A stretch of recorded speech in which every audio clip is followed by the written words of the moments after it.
I mean, as fascinating as that all is, how does all this potentially impact the teaching of early reading and spelling? The first thing to note is that the orthographic depth that we've mentioned of English as an alphabetic orthography, this idea that the relationships between graphemes and phonemes, between letters and sounds, in other words, is really complex, has implications for how we teach this stuff. Well, the first thing being that it's going to be particularly difficult for children to recognize these connections to begin with, but also that we're probably not going to be able to teach all of these connections as well. So there are two implications. The first of which is that we need to think really carefully about how the connections between letters and sounds are taught. We undoubtedly need a curriculum that sets out the scope and sequence of the relationships or correspondences between letters and sounds. In other words, we need to teach phonics, and we need to do so systematically. I don't think anyone will be surprised to hear me say that. But beyond that, because there is this complexity, it also means that while phonics and explicitly teaching these correspondences is still a wonderful and useful thing to do throughout education, that's not going to be how pupils learn the breadth of English orthography. It's very unlikely they are going to learn the relationships in a word like quinoa, or in the relationships in a word like yacht, through a phonics program, or perhaps through explicit teaching at all. They're going to learn that through the breadth of reading experience. And so this means that there are these like two essential components for teaching word recognition. A systematic phonics, so that pupils are given like a jump start to understanding the basics of this complex code, this deep orthography, and then a great deal of, at first, guided, and then as supplementing that, independent text experience, so that they learn the rest, the depth, or as much as they possibly can, of the rest of English orthography. And you can't do things well without both of those components. There are some pupils who will learn the basics of the relationships between letters and sounds enough to get going purely through experience, purely through a parent reading to them and pointing at the words. And those children are very lucky, but that's not going to work for everyone. So we need systematic phonics, and we also need a real breadth of experience when it comes to teaching those relationships, or when it comes to learning those relationships between letters and sounds. We can, of course, and should supplement that with explicit teaching of morphology. We've talked repeatedly about how these chunks of meaning are visible in a lot of cases within our writing system. So teach it. Teach prefixes, teach suffixes, teach how they are commonly spelled, teach what they mean, teach Latin and Greek root words. Think about how that's going to be done. Now, that might be part of a curriculum and probably should be a key part of your spelling curriculum, but it's also informal. It's also, you're coming across a word in a book and you're not, and people ask what it means, or you want to explain it. Point to the chunks of meaning that you recognize within that word. Don't just leave it as a whole word. If you, as a teacher, can informally, with pupils, break it down into components and help them see the patterns within language, as well as what that word means as an individual thing. I guess alongside that as well is the usefulness of spelling voice. We've already talked about Wednesday. How much easier is it to teach that and to understand that and to remember that spelling if, as well as knowing it's pronounced Wednesday, when you come to spell it, you think of it as Wednesday. And the use of a spelling voice I think is a really valuable thing to do. I think arguably we could also say that it's worthwhile teaching spelling patterns. So mostly these are things that you don't see rather than things that you do. So when you see a kid spell a word like live or love or have just with the V as the last letter, it's worth saying to them that it's really rare for us to end words in English orthography and our writing system with a V. And where we do, these are abbreviations like dev for a developer, or slang like love, spell L-U-V, for a particular purpose. But we can point out these things and say, yeah, that doesn't happen in English. That almost never happens in the English writing system. And these patterns are kind of quite a useful thing to kind of sensitize pupils to.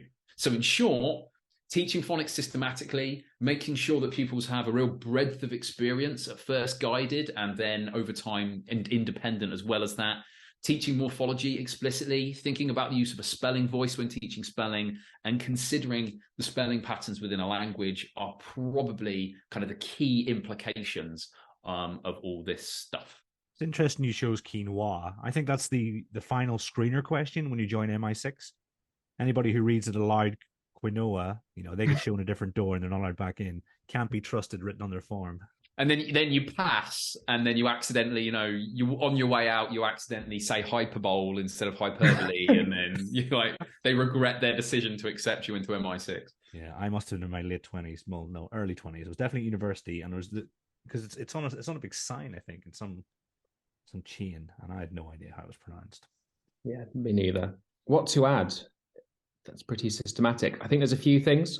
Obviously, it depends how early we mean early reading here. I think there are researchers out there who think that the phonics side of this can be taught through kind of a study of morphology, and that would be a far better way for children to initially learn phonemes, because we're, I don't think we've actually mentioned it, but most people studying linguistics kind of agree that English isn't a phonemic language, it's a morphophonemic language, so it kind of contains morphology, and it's a bit of phoneme as well, a bit of phonics as well, because it's represented by the phoneme.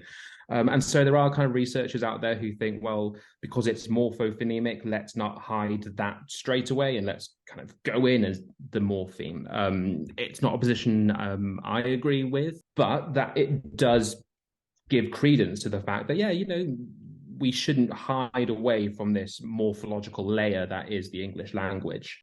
I think what I'm just kind of from classroom practice, what I always find kind of interesting is that the morphological structure of a word does not necessarily marry up to the syllabic structure of a word. And so a nice kind of activity that you can get kind of kids to do, and it's kind of quite important, is that, certainly through quite a few, I think, phonics programs, we talk about, syllabifying and syllabification to kind of, as Chris said, with that spelling voice, they can really kind of hear each syllable. And that's, really useful when it comes to the schwa. And, Chris and I will debate about the schwa for quite some time. I'm sure that, again, another episode for a podcast. But morphemes don't necessarily match up to syllable structure, and so a nice kind of activity that you might want to do is to kind of get kids to break up, particularly around year 3, year 4, is to get them to break words up into syllables, but also where appropriate, the morphemes, so they can kind of really kind of investigate and experiment, why that might be the case and how they're different.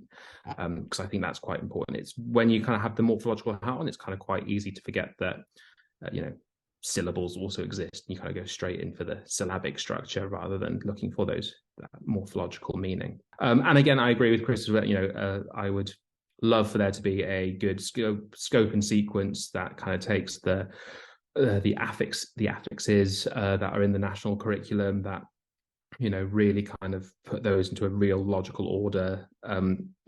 Thinking about what these high frequency affixes might be that aren't in there, as well as common Greek and Latin roots, because I really do think that would be worth everyone's time. And it's why I'm a big proponent of Latin being the language that you choose to do for your foreign language, purely because kids will get that experience, because Latin is a sort of distant relative of Spanish and French, which are the common languages that they tend to go to study in secondary school. Actually, I think an argument could be made that there will be cognates. So actually, despite the fact that they're learning Latin, that's still going to be really useful for children when they get to secondary school as well.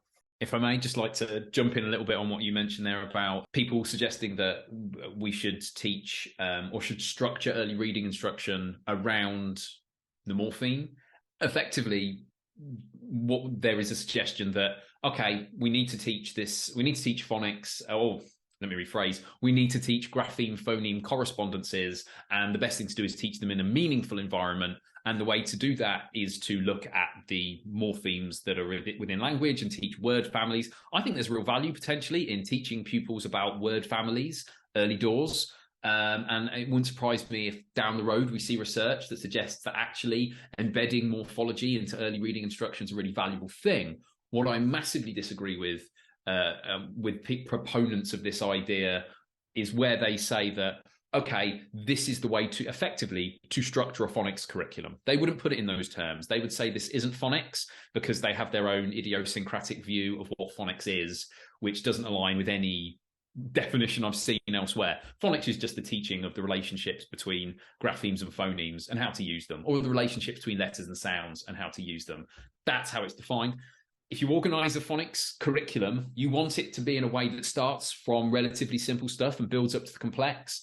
If you organize it around the morpheme and say, or word families that are built around morphemes, you end up introducing inevitably complex, unpredictable stuff at the very beginning. You end up with a curriculum that isn't aiming to start with the simple and incrementally build up to the more complex, which in any other area of education, we would say is not a very sensible thing to do. So why someone would think it would be sensible at the start of reading education, I don't know. But yeah, I definitely think there's room for more morphology in early reading instruction. And as I say, it wouldn't surprise me if down the line we see research that suggests that there is a way for this to be embedded. But yeah, not a fan of that generally.